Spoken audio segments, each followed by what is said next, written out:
Welcome back to One Out Racing. What do you get when you get a tall idiot?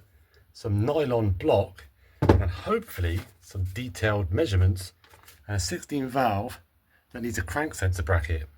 Probably a complete disaster, but we'll give it a try. And as well as that, we're going to be knocking up a pretty quick downpipe for this so I can mount the O2 sensor and put the sports cat on it.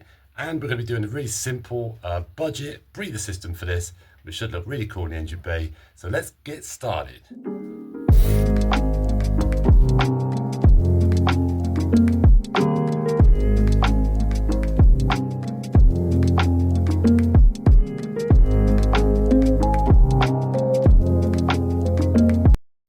Now, don't be concerned, it doesn't look particularly flashy, and yes, you know, if I had better equipment, all the lines would be, perfectly straight, and everything's fine. But let's face it, the only thing this has to be is super strong, accurate, and not vibrate. And this nylon block is perfect. Even when you cut it and stuff, it doesn't really go into like a powder or anything like that. It is super, super rigid. So this hole is very slightly bigger than where the crank sensor is, which I've got kicking around here somewhere. There we go. So that I've got a little bit of movement just to get it just where it needs to go and then drill the holes.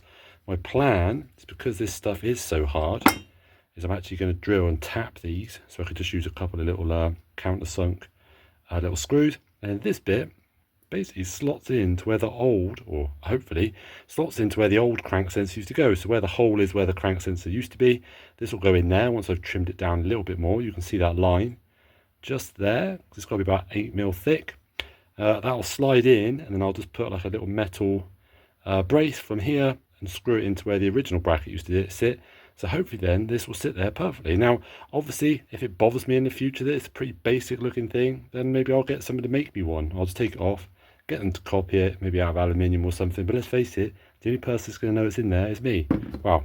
And you some 1,400 subscribers. Right, progress update. Now, I am sorry to say, but a version 2 is almost going to be imminent in a minute. Now, I done messed up because I found what I thought was the old crank sensor for this, and I thought I'll use that to mock up along with my instructions. Now, admittedly, I probably should have questioned it a little bit more, but it turns out I was using the wrong one. Now, not a massive problem.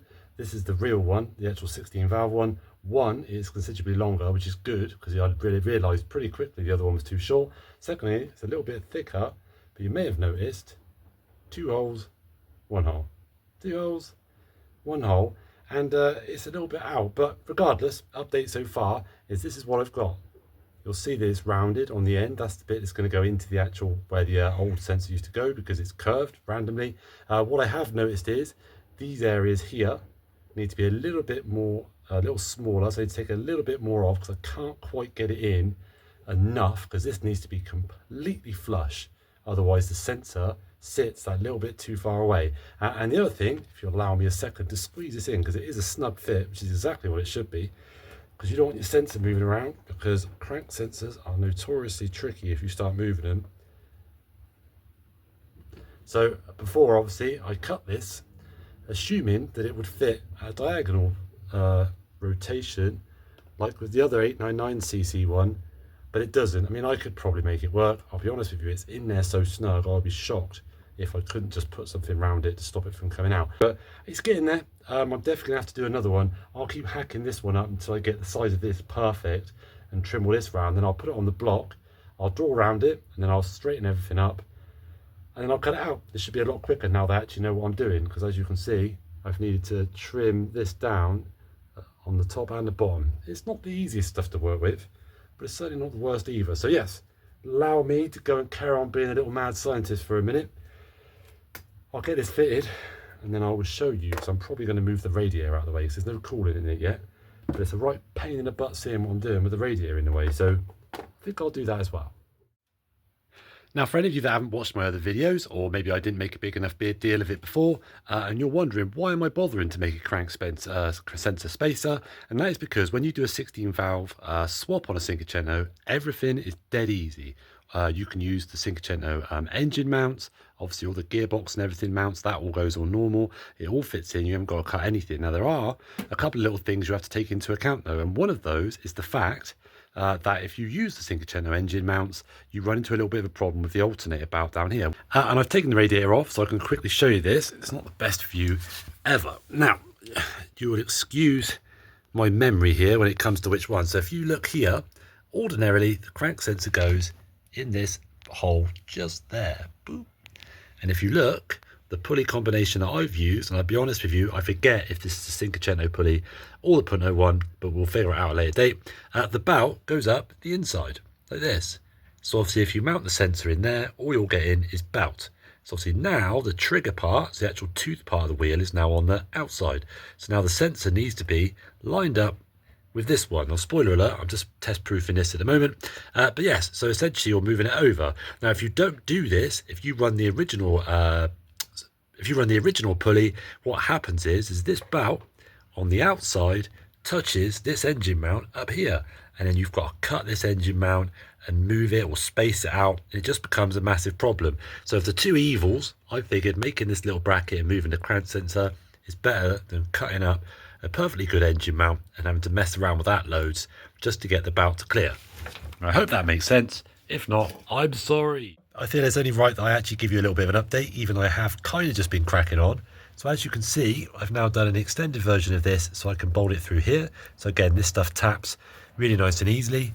And then what I've done this side, you'll see I've tapped and drilled 2 small holes in there so that when I put the little plate that I've made across, it's holding in 2 places. So in theory then it won't be able to move up and down and stuff like that. Now it has gone really well. I bolted this up, it looked all nice and solid. I think it's basically the right distance away. I have put a couple of washers between this just to push it just a tiny little bit out so it doesn't run the risk of touching. But the biggest problem I've got at the moment is that this little dot in the middle, which is the magnet, is still just a little bit too near the edge. I'm still just about on this little sloped bit, which to be fair probably would work, because if you look where the teeth are missing, it just has to be on more of this sort of flat area. So what I've started doing is, because I can't put the sensor much further to the edge, as you can see, because that is it, so I've started grinding this back. Now the good news about this is honestly, as long as I don't go all the way through to the actual hole, if I ever did want to put a standard sensor back in it, no problem. I just need to try and get this a little flatter if I can, potentially just on this top bit. So I'm probably just going to round this off a little bit more just to try and get it. If I can just be on this very edge of this flat bit, then I think we should be good. And done.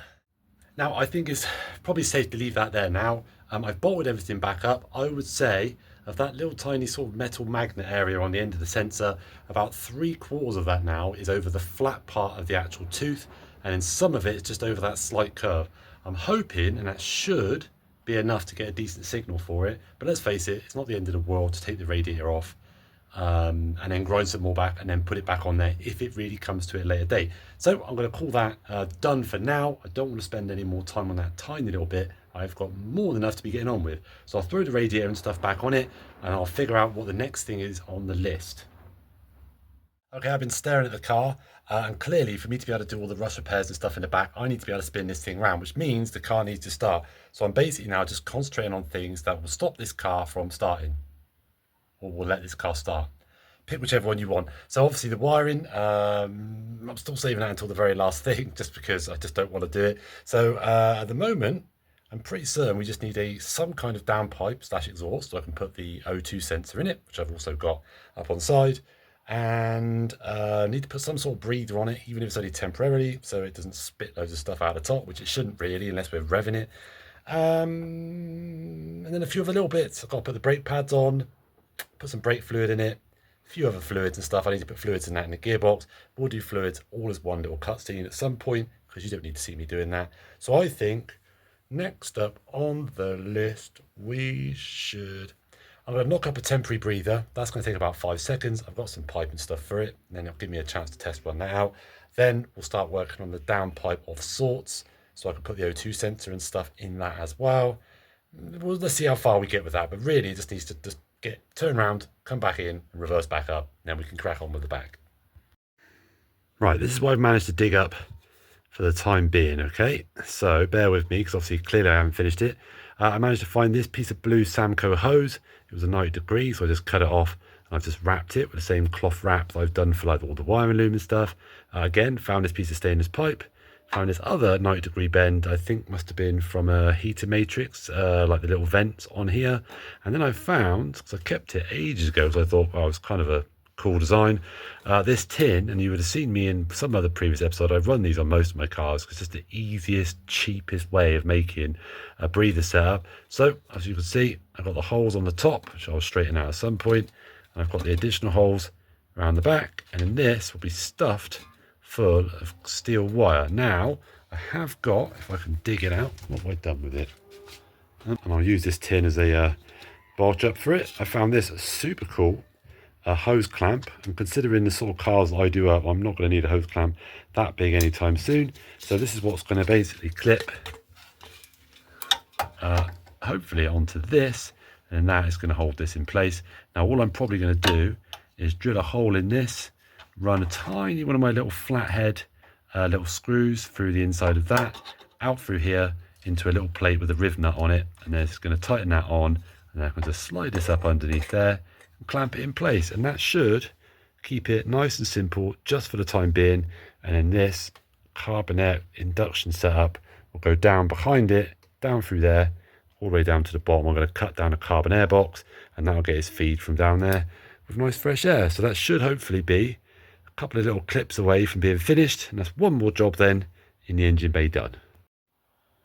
Now I definitely made that sound easy when I said I'm just going to drill a hole in that Jubilee clip or that hose clip. I do not know what that stuff was made from, but in the end I ended up taking about, I don't know, 15 minutes. I snapped 2 drill bits, and I eventually got through it. And again, one of my little sets I've bought a few of these now. I've got the gold bolts. These ones I've used around all around the engine bay because they are very, very handy. But this set as well, where it's got all these tiny little sort of tapered end screws, are super handy as well, because one, they're black, so they're really stealthy when you have to fit them.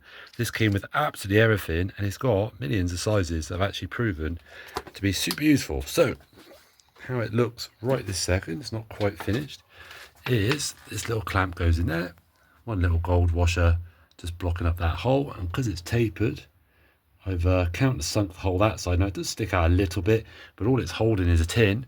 So all I need to do now is just slot the tin in, fill the tin up with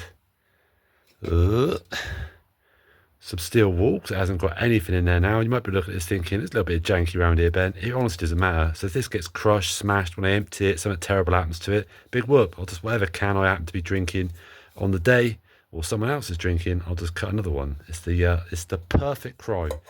Right, I'll finish that up, and then we'll see how it looks. Here it is. I don't think that looks too out of place at all. And all right, if you're into super clean, sort of methodical engine bays, this may not be your kind of thing, but I like my cars to be a little bit quirky. So yeah, I think I like that a lot. Now it's exhaust time. Now I apologize, there's been a lot of talking in this video, but well, sometimes that's just how these things go. So essentially I need to take this exhaust that did used to be on it when it was an 8 valve and make it into an exhaust that's going to work on the 16 valve. Now, all right, yeah, actually I probably could have just left this on there and then basically made a downpipe using this really awful standard one, maybe a little bit of pipe between the two of them, join them together. But the biggest problem with this exhaust is that. Now really, that cat should be right up there. There's literally a little dome for it where the original cat goes. So it's only like, I don't know, a couple of feet away from the engine. This is honestly like halfway down the car, as you can tell.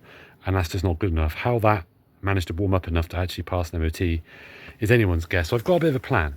This downpipe sucks, right? It's awful. But because at some point in my life, I want to put a 4-to-1 manifold on this, there's no point going too crazy. Now, and also I could feasibly just buy a decent one of these, because I don't know who made this, but he must have been having a holiday the next week, because look at the state of it. But like I said, this will be the standard size now for any one of these downpipes, so I'll just get a better one at some point. But I'm going to chop this off.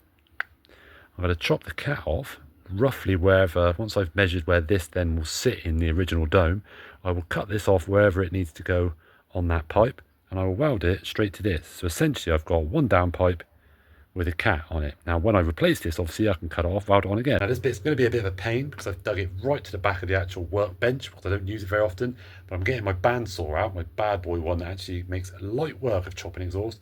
And even though really I am just trying to make some kind of down mid pipe, because it will just end halfway. I'm not going to finish it for now because, like I said, I just need to get the car moving. It's still worth getting this out, and I'll leave it out because I think it's going to come in real handy. Here it is. Look at it in all its glory.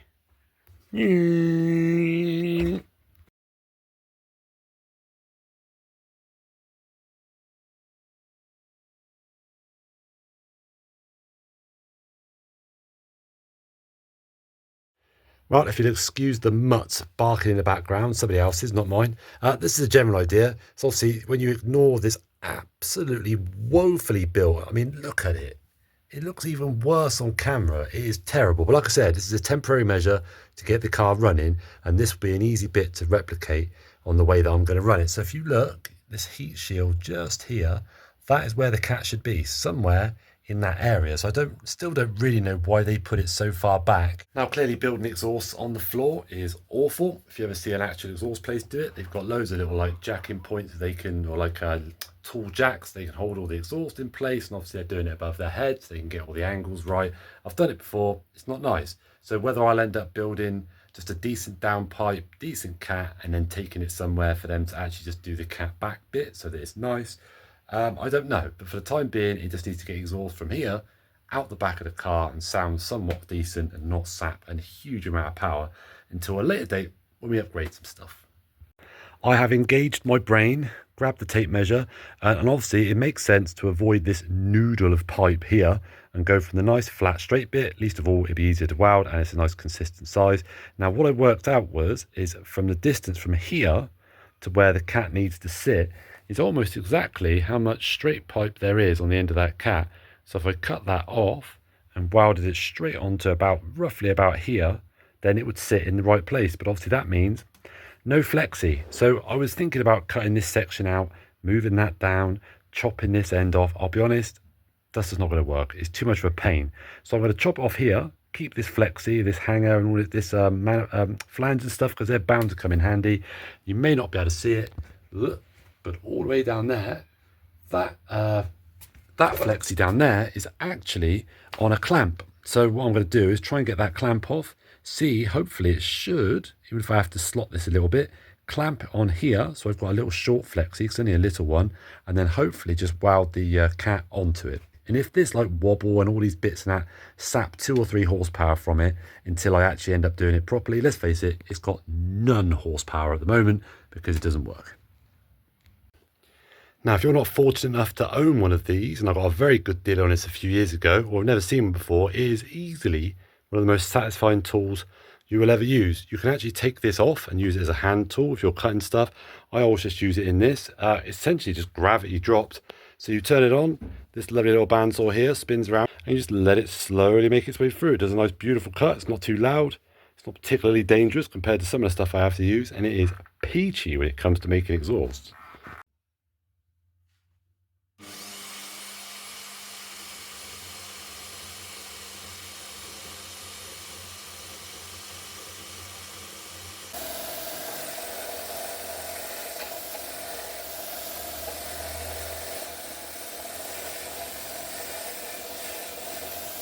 Right, here we are, all cleaned up. Now, I started doing it with the nail file, power file, and then remembered I had this. I always forget I've got this. I'll be honest with you, I've never bolted this thing down. Every time I move into a new sort of workshop area, or I sort of workbench out, there's never seemingly anywhere decent to bolt this to it. If I bolted it here, it would suck. So either way, I used this to try and straighten up the actual cuts a little bit, and I used the actual wire brush thing, which actually did a lovely job of getting all that kind of rust and stuff on there. So that is looking pretty dreamy. I interrupt this video for an important announcement, or at least an important package. My racing harnesses have turned up. I forget if I said what colour I was going for, but I've thought I'd unpack these now quickly because I am far too excited. Now, one thing I did get is a harness cutter. Now, any racing series, which I won't be competing in, but you need one of these. So if you can't get out of your car, can't get the buckles off, whatever reason, you grab this off a handy little place. You can cut your harnesses off and get out, because let's face it, I'd rather replace a harness than be dead. So I've got one of those. I got a nice little free keyring with it. I went for yellow because one of our racing colours, and it was free, so why the heck not? And my harnesses, and I've only bought one because I'm trying to save money at the moment. I've already got one black TRS harness.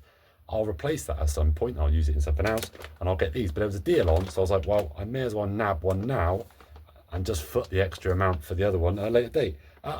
Boom. Yeah, bright pink. I'm not gonna lie, slightly more hot pink than I thought they were gonna be. I thought they'd be a little bit more of a deeper one. They did look it. But I got these for, I think they were 115 normally, and I got it for 90. So they had a massive sale on. So yeah, hot pink is the way. And I think, as I've mentioned probably numerous times, with the white floors, the black seats, the grey cage, all of the kind of slightly subtleness, that bright pink is going to pop a treat. Yep, I've got this all welded up. It did still seem to be jumping around a little bit, so maybe I didn't quite get this cleaned up as well as I did, but actually the welding went pretty good. Certainly as good as what was on there from the stuff that was welded up before. So that is looking pretty decent. Still haven't cut this other bit yet to shorten it, but now I know the welder is behaving itself, I think I can probably confidently do that now. Right, I'm calling that done. This bit was less than perfect. Just with the angles and stuff that I had to cut it, I did have a little bit of a gap just to fill up there, which you can see I've just done with a thicker than normal weld on it anyway, but otherwise I think that is probably going to do the job. I mean, if I'm being super critical about it, if anything now, obviously it is now going to be super tight up to the actual sump itself, and it does get somewhat closer to the CV joint than I'd like, but I think before I put it on, I've got some special heat reflective like tank tape. It's like a kind of thick foam stuff, so I might put that on the sump anyway from where the exhaust runs. And if I think once I finish building the rest of it, it's getting a little bit too close to that CV, maybe I'll make a little heat shield just to sit on top of the just over the flexi a little bit, something like that. But I mean, it should be all right. I've had them running closer than that, even on the turbo one they did. Generally speaking, it's usually okay. You get a lot of airflow and stuff under anyway. So I'm gonna let that cool down. I'm gonna tap out for this evening because I'm super hot wearing this jumper and stuff. But obviously, welding sparks are never fun at the best of times, least of all if you're studying topless and with shorts on. So yeah, I'll pick this back up later. Another instance when hoarding comes in handy.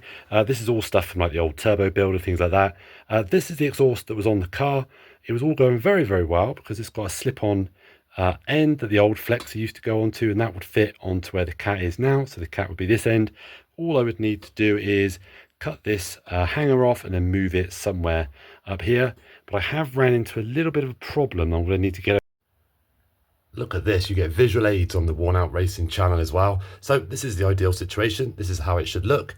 You've got this curve in the floor, and then that's the flat of the floor. And then what basically you need is this is the anti-roll bar here. And the cat needs to sit far enough back so that it's actually on its like thinnest section when it goes over the top of the anti-roll bar so it doesn't hit.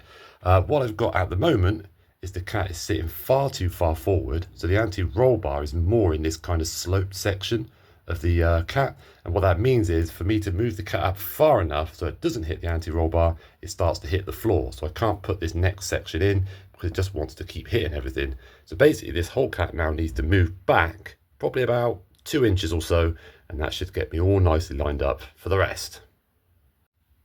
Now off camera I've been doing a little bit more work on this downpipe. I've actually removed this much more out of it, as I mentioned, just to move that cat back. So now that is all welded up.